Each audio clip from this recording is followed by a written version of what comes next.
El reino de la divina voluntad ya está en medio de las criaturas. Escucha la espiritualidad dictada a Luisa Picarreta por el especialista, el doctor Salvador Tomasini. Aquí, por Mundo Católico, construyendo la civilización del amor.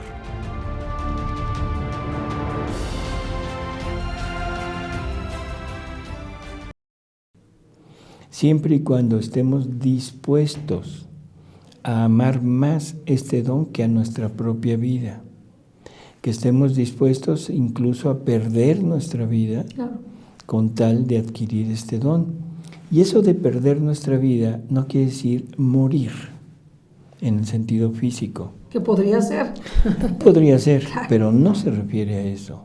Morir a nuestra parte, lo que tenemos dentro, a los actos de nuestra voluntad, a los pensamientos de nosotros, a las ideas de nosotros, a los conceptos que tenemos, a las prácticas que tenemos, para que podamos regresar al punto de origen, que es en la nada, llegar a nuestra nada, para que el todo pueda entrar en nosotros.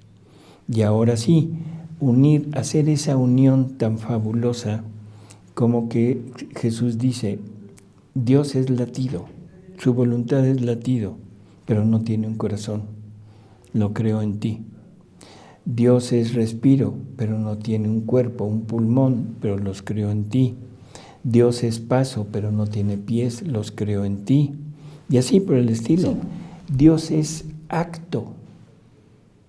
¿Sí? Sí. Le falta una voluntad donde ponerlo. Y un órgano. Por eso, una voluntad, ese es el órgano. Uh-huh. Entonces, el acto con todos los atributos de este acto necesita una voluntad que mueva para que se unan y formen realmente algo útil. Igual que el corazón sin el latido no sirve, y el latido sin el corazón pues, se queda sin actuar.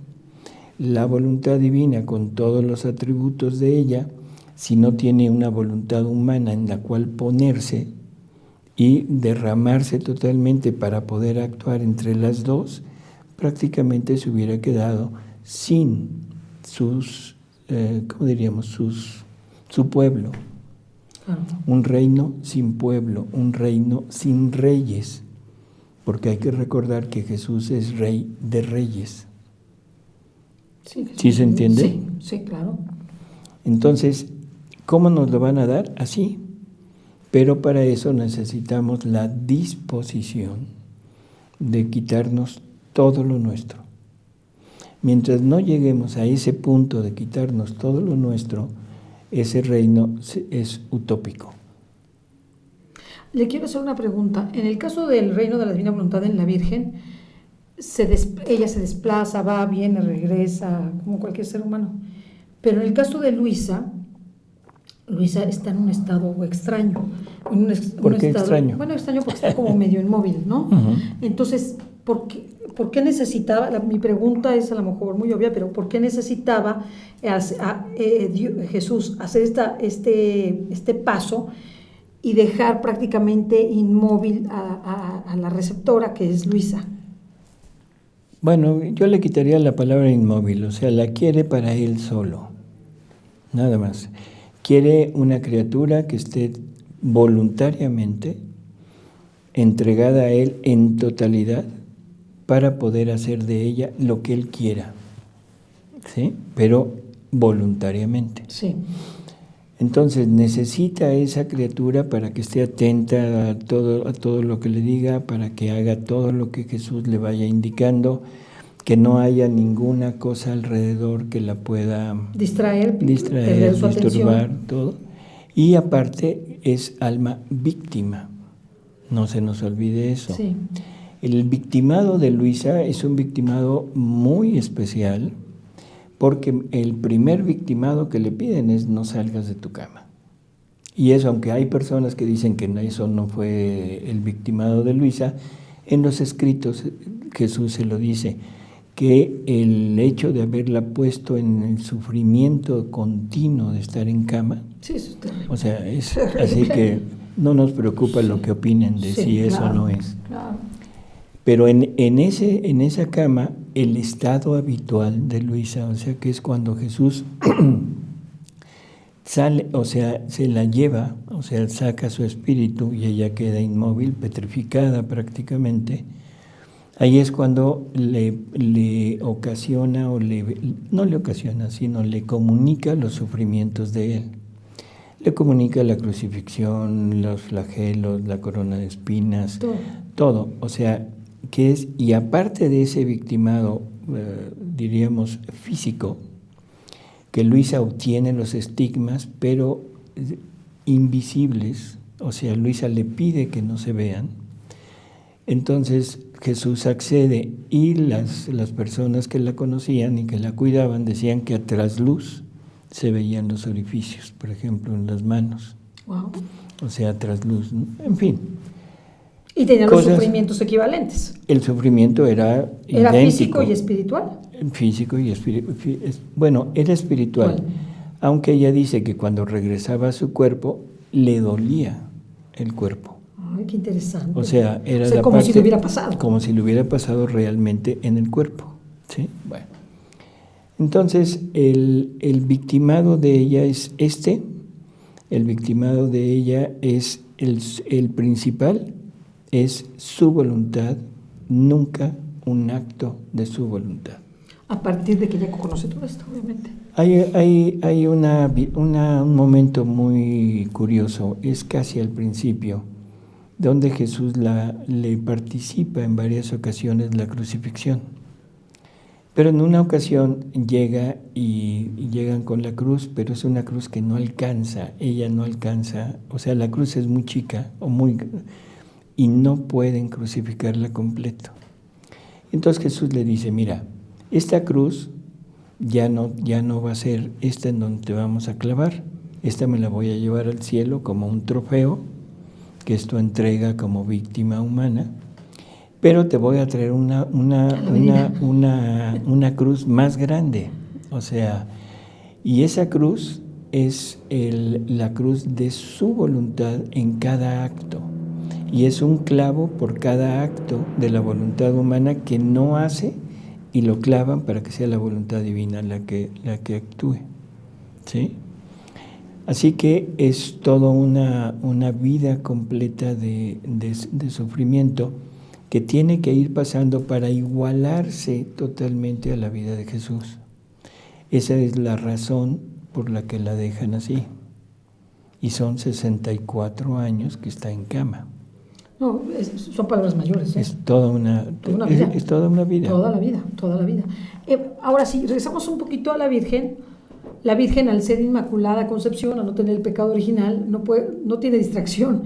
O sea, no tiene nuestra caída, que es muy diferente a la que tenemos todos los seres humanos. La Virgen es, en ese sentido, aunque tiene su voluntad y tiene todo, su decisión, ella de todas maneras está en un estado superior, de gracia, en un estado... Así es.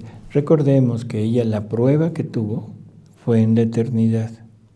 Y esa prueba que tuvo, ahora que ya la pasó, renunció a su voluntad, no quiso saber nada de ella, la consecuencia es su vida sobre la tierra. Sí. O sea, ya no tiene esa, pues lo voy a decir, porque no, esa posibilidad de salirse ya no la tiene. No, ya no. Ya. Porque ya la pasó. Sí. ¿Sí? Ahora, esto es muy curioso porque, bueno, esa es María. Pero Jesús tuvo que ir paso a paso con su voluntad humana sobreponiéndose a todas las tentaciones que pudo tener. Ay, qué difícil. ¿Sí? Para él como hombre de Dios, qué difícil. En la carta a los Hebreos nos lo dice, más o menos nos lo insinúan, diciendo que Jesús tuvo que padecer en él todos los sufrimientos de nosotros. Y los sufrimientos de nosotros prácticamente están en las tentaciones. En la obra de María Valtorta hay un diálogo con Judas muy interesante en que le dice Judas, oye, ¿nunca has tenido deseos de mujer? Y entonces Jesús le dice, Judas, tengo 33 años. ¿Qué le dijo? Soy un hombre como Por todos. supuesto que las he tenido, pero las he vencido. Pero hay un libro que es el Comentarios a la Epístola de los Romanos, también de María Valtorta, donde Jesús lo aclara y dice, no piensen que por ser Dios no tuve estas tentaciones. Hay que rendirle homenaje al hombre que por su propio esfuerzo y por su propia voluntad venció todas las tentaciones. Y Jesús es ese hombre Dios que lo hizo. Así es. Entonces, de alguna manera, o sea, yo no he encontrado un lugar en donde se aclare perfectamente, pero la Virgen ya estaba pasada su prueba. Y que no debe haber sido menor. No, fue exactamente igual, pero en la eternidad. Claro. Entonces, en el momento que se está desarrollando en el tiempo, prácticamente ya estaba. Sufre, tiene todo el entorno de cualquiera de nosotros, pero todo lo que ella va haciendo ya por adelantado ya estaba pasado.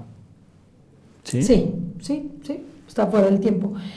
Ahora la pregunta sería para nosotros, ¿cuáles son los efectos de la maternidad divina de la Virgen en nosotros? Porque nosotros, con esto tuvimos el vínculo de que Jesús pudiera de manera real incidir en nosotros y actuar en nosotros, pero la Virgen es una madre y es madre de todos los vivientes. Uh-huh. O sea, es reina y madre de toda la creación. Entonces, su maternidad divina tiene una consecuencia. Uh-huh. ¿Cuál es la consecuencia en nosotros? La primera consecuencia que tiene es que ahora ella, con el germen de fecundidad divina, tiene la capacidad de generar a su hijo en cada uno de nosotros. No, qué o sea, bruto. Es eso ya. Pero todo está condicionado a la voluntad del hombre. ¿Lo quieres?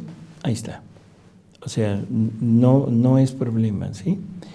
Y ese ahí está es que es desde siempre. María está generando a su hijo en cada uno de nosotros y ella se pone junto con ese hijo para atenderlo, para cuidarlo, para consolarlo, si es que la criatura no lo quiere. ¡Ay, qué hermoso! O sea, ella está haciendo la labor de maternidad en nosotros por si nosotros no lo atendemos. ¡Ay, qué hermoso! ¿Sí? Esa es como la primera consecuencia. Y qué doloroso, o sea, que ella tiene conciencia de todos los pecados que nosotros cometemos. Y está cuidando a ese hijo en nosotros para consolarlo de lo que nosotros le estamos haciendo, para darle lo que nosotros no le estamos dando, ¿sí? Luego, en el mismo tenor, tenemos a María que forma su vida en cada uno de nosotros para cuidarnos ahora a nosotros y cuidarnos de la misma manera que cuida a su hijo. El problema es que nosotros no la recibimos, no la conocemos. Y no la dejamos. Y la rechazamos y por lo tanto no la dejamos. Pero ella ahí está. Porque esto es lo que dije casi al principio. Son cosas que a veces no se entienden, que María fue generada en cada uno de nosotros. Y nosotros fuimos generados en ella. Por lo tanto, tenemos una madre particular, no es una madre en la que tengamos que acudir toda la humanidad y a ver a qué horas me hace caso. ¿Sí? Será un poco difícil. Sí, bastante. Entonces, tenemos una madre particular. Entonces, o sea, una madre hecha a nuestra medida. ¿Es más madre ella que nuestra propia madre? Claro, por supuesto que sí. Esa es la consecuencia. O sea, ¿Qué cosa tan grandiosa? Pues bueno, es que esto y tan desperdiciada. Y esto es lo que desperdiciamos en imagencitas o en representaciones de la Virgen. Cuando que traigo a esta Virgen conmigo. ¿En mis genes? No, en tus genes no. No, porque entonces ya estaríamos hablando de una maternidad, ¿cómo diríamos? Ya lo puse. Sí, ya lo pusiste porque serían los genes divinos. Sí, pero es que tenemos el germen. Por eso, tendríamos que hablar de genes divinos porque en la fecundidad de María, que es divina, sí, es la que por medio de la cual ella puede estar generada en nosotros. Claro. Entonces nosotros deberíamos de tener esos genes divinos, pero no son naturaleza.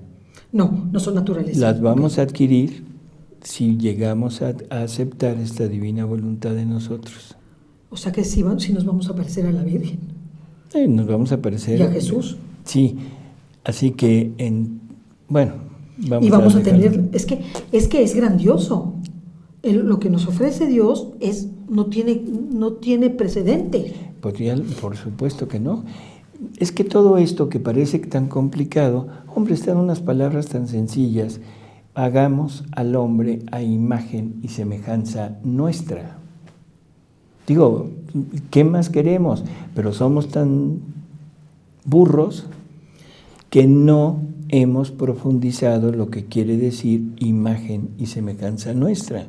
Y andamos haciendo grandes elucubraciones mentales, discernimientos y cosas, cuando que es tan claro, imagen y semejanza de Dios. Punto.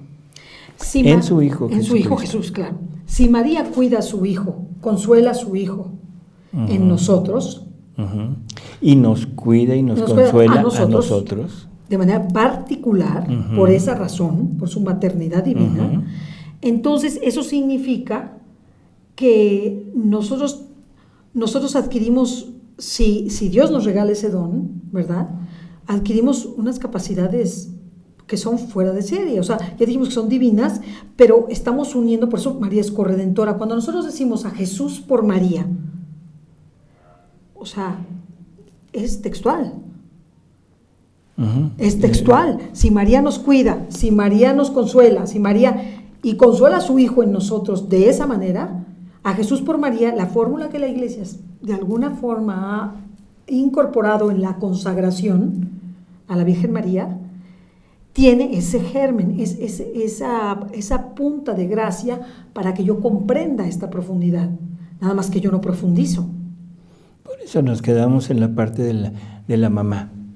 Sí, pero no me doy cuenta qué significa ser madre en esas circunstancias. Le decimos mamá, pero le decimos mamá como en, perdón por lo que voy a decir, como en el mercado te dicen, pásale güerita. O sea, no entendemos el mensaje de María aquí en Tepeyac. ¿Por qué te preocupas? ¿Que no estoy yo aquí, que soy tu madre?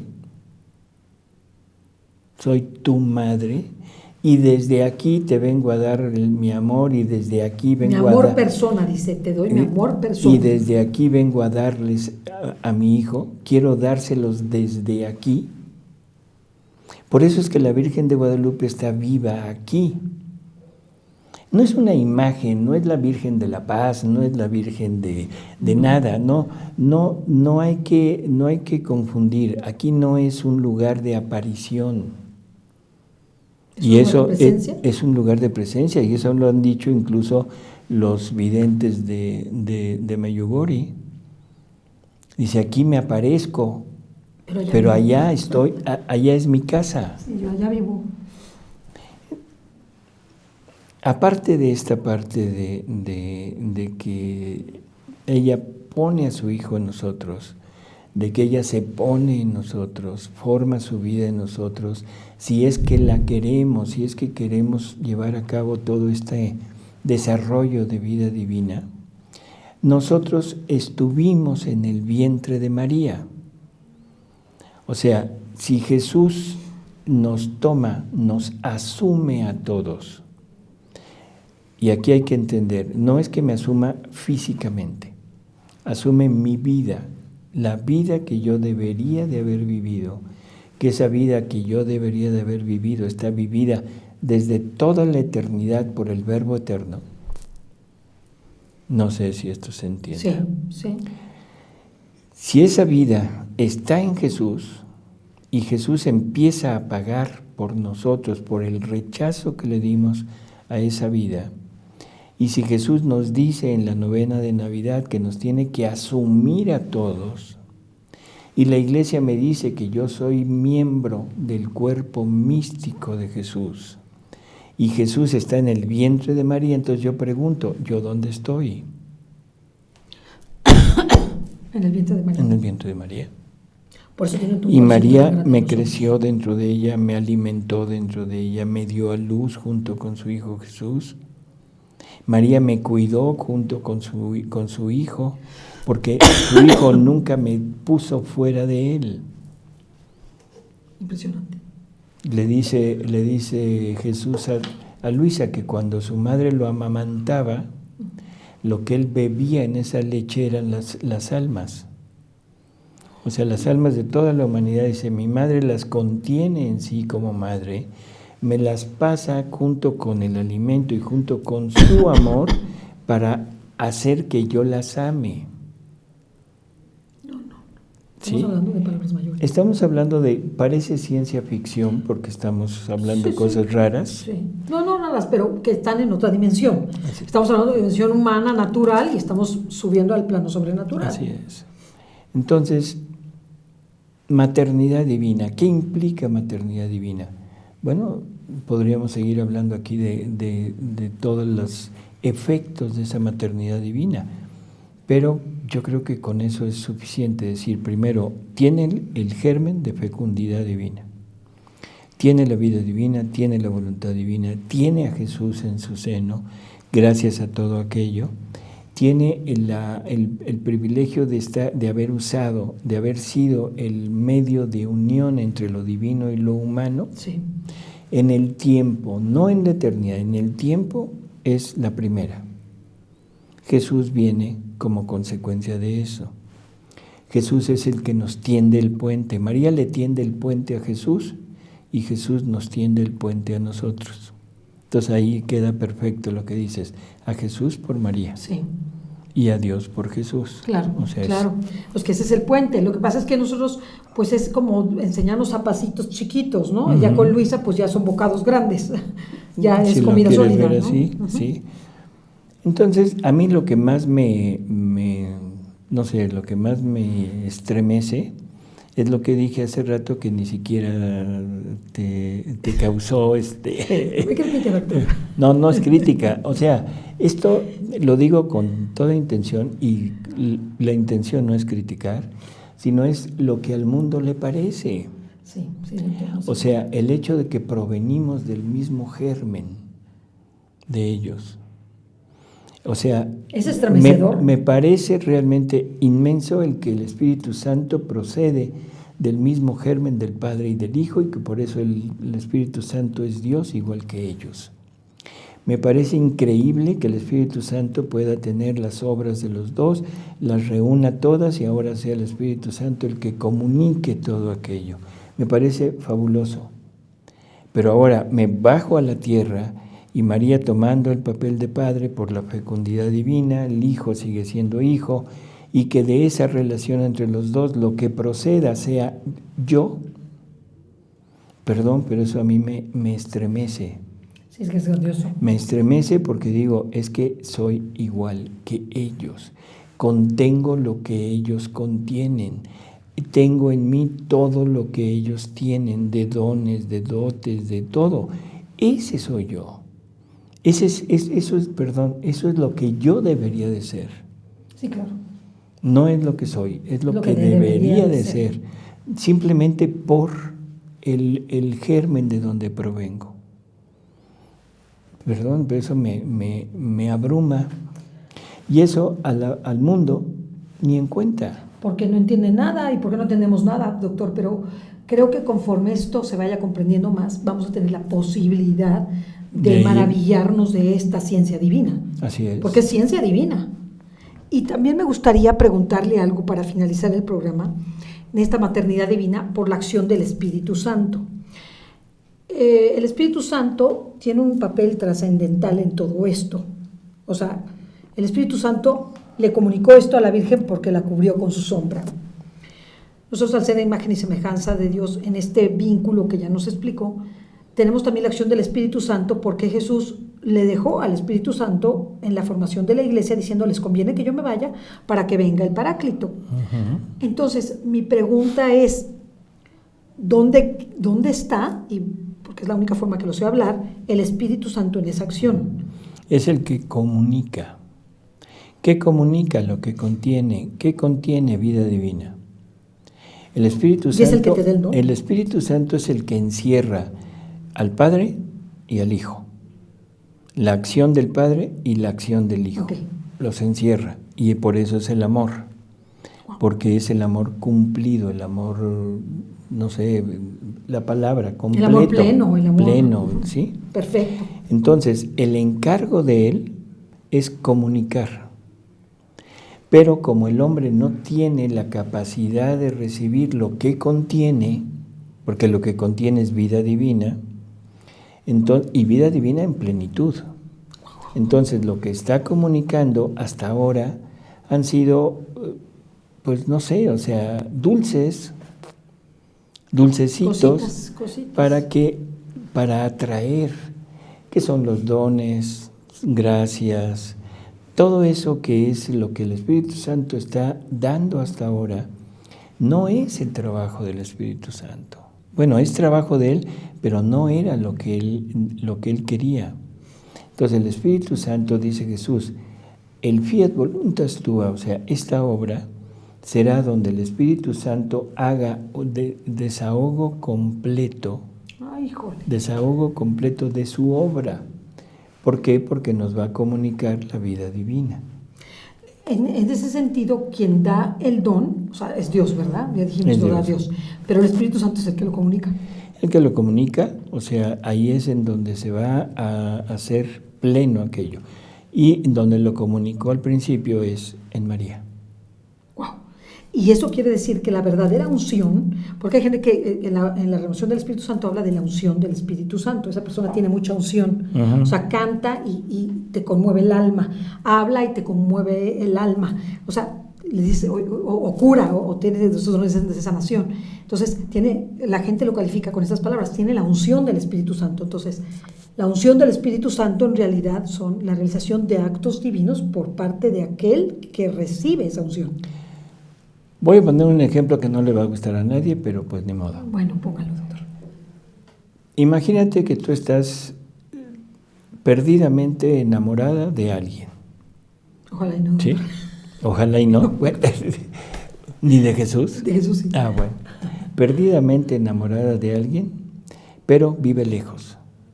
Hay una distancia enorme entre él y tú.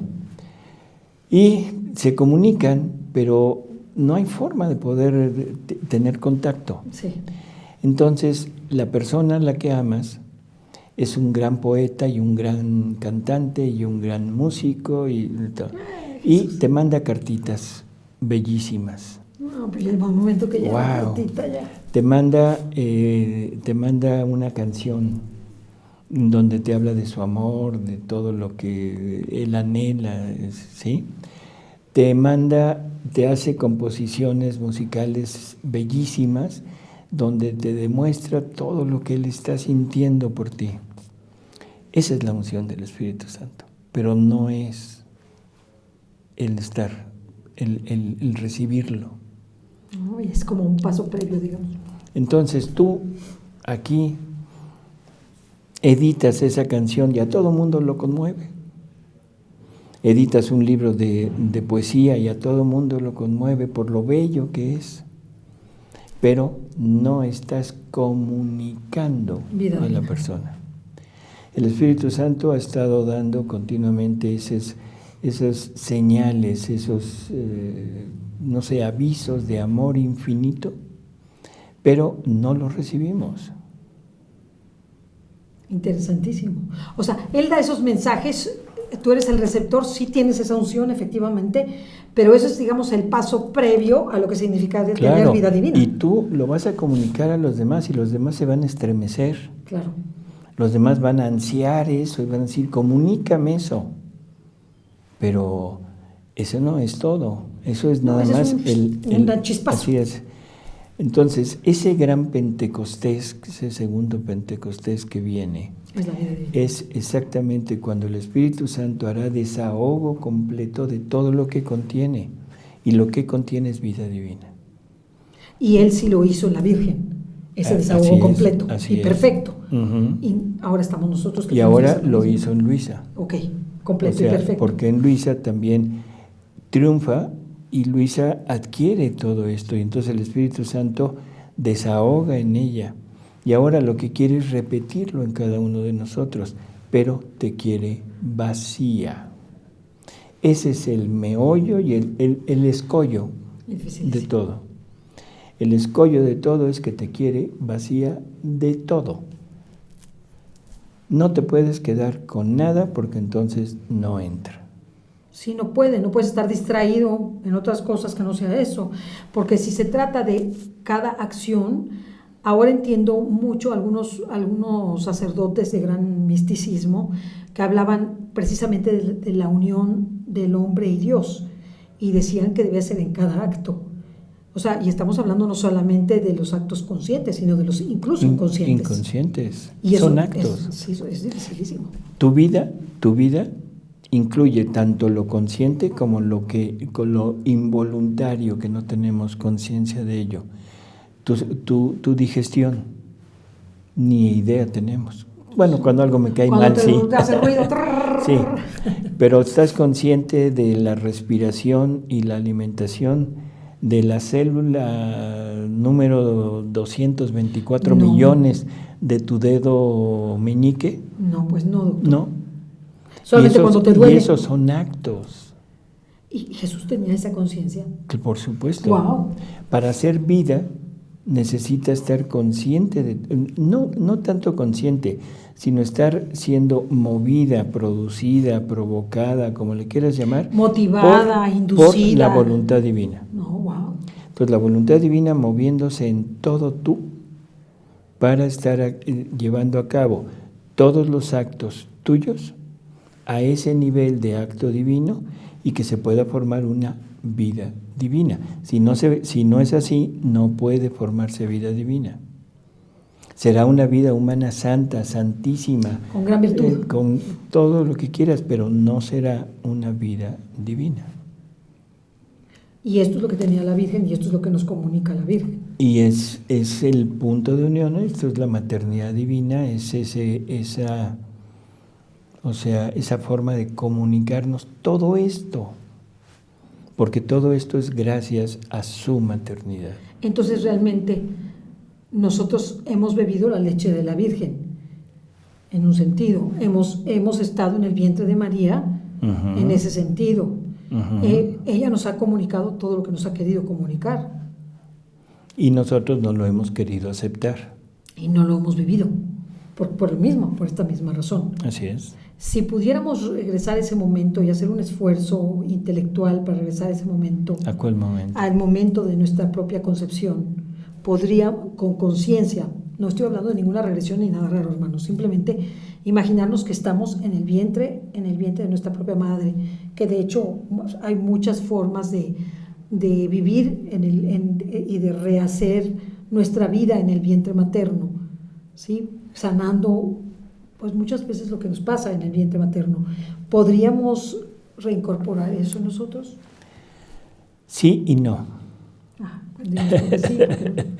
O sea, sí, porque la divina voluntad, hemos hablado de que la divina voluntad es como si fuera la máquina del tiempo. Sí.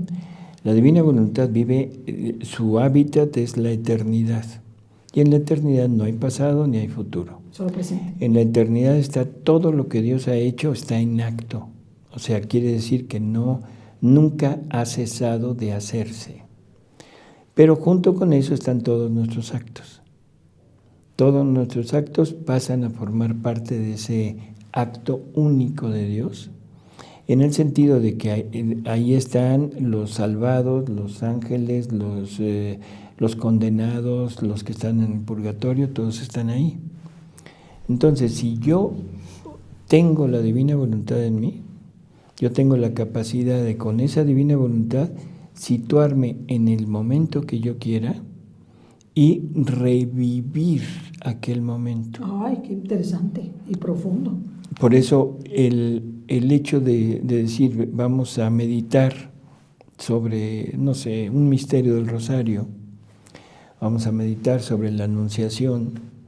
Bueno, lo puedo meditar y queda como un bonito recuerdo, como una bonita meditación, y que la Virgen lo agradece porque le estamos recordando lo que pasó. Pero dice Jesús, espérate, en mi voluntad está la fuente de todos mis actos. Si tú entras en mi voluntad, tú puedes mover aquello y volverlo a poner en acto y entregarlo para que lo vuelva a vivir. Entonces, si eso lo podemos hacer con ellos, también yo puedo ir al momento de X de mi vida y rehacer todos mis actos. Interesantísimo. Y puedo estar. Ya con esto, Jesús le dice a Luisa, te espero cada mañana en el paraíso para que tomes lo que yo le di a Adán. Ay, qué hermoso. ¿Sí? Wow. Y entonces, simples ideas mías, ese irnos al paraíso, situarnos como en Adán, para recibir lo que Dios le da a Adán, ¿qué le da? Su vida, se da él mismo para hacer vida mía. ¿Por qué no lo puedo llevar a cabo como una meditación? O sea, como un fundirme en la divina voluntad y hacerlo así. ¿Y por qué no lo hago en todos los días, en la mañana, cuando voy a misa, y me pongo en ese ambiente y en el momento de recibir la Eucaristía, en ese momento estoy recibiendo ese influjo, ese soplo divino en mí y estoy teniendo lo que Adán recibió de Dios? No, doctor, palabras mayores y estos son lo que son los giros realmente. Uh-huh. Estos son los que son los giros realmente, pero ya hablaremos de eso en María. Si le parece, aquí lo vamos a dejar. Bueno.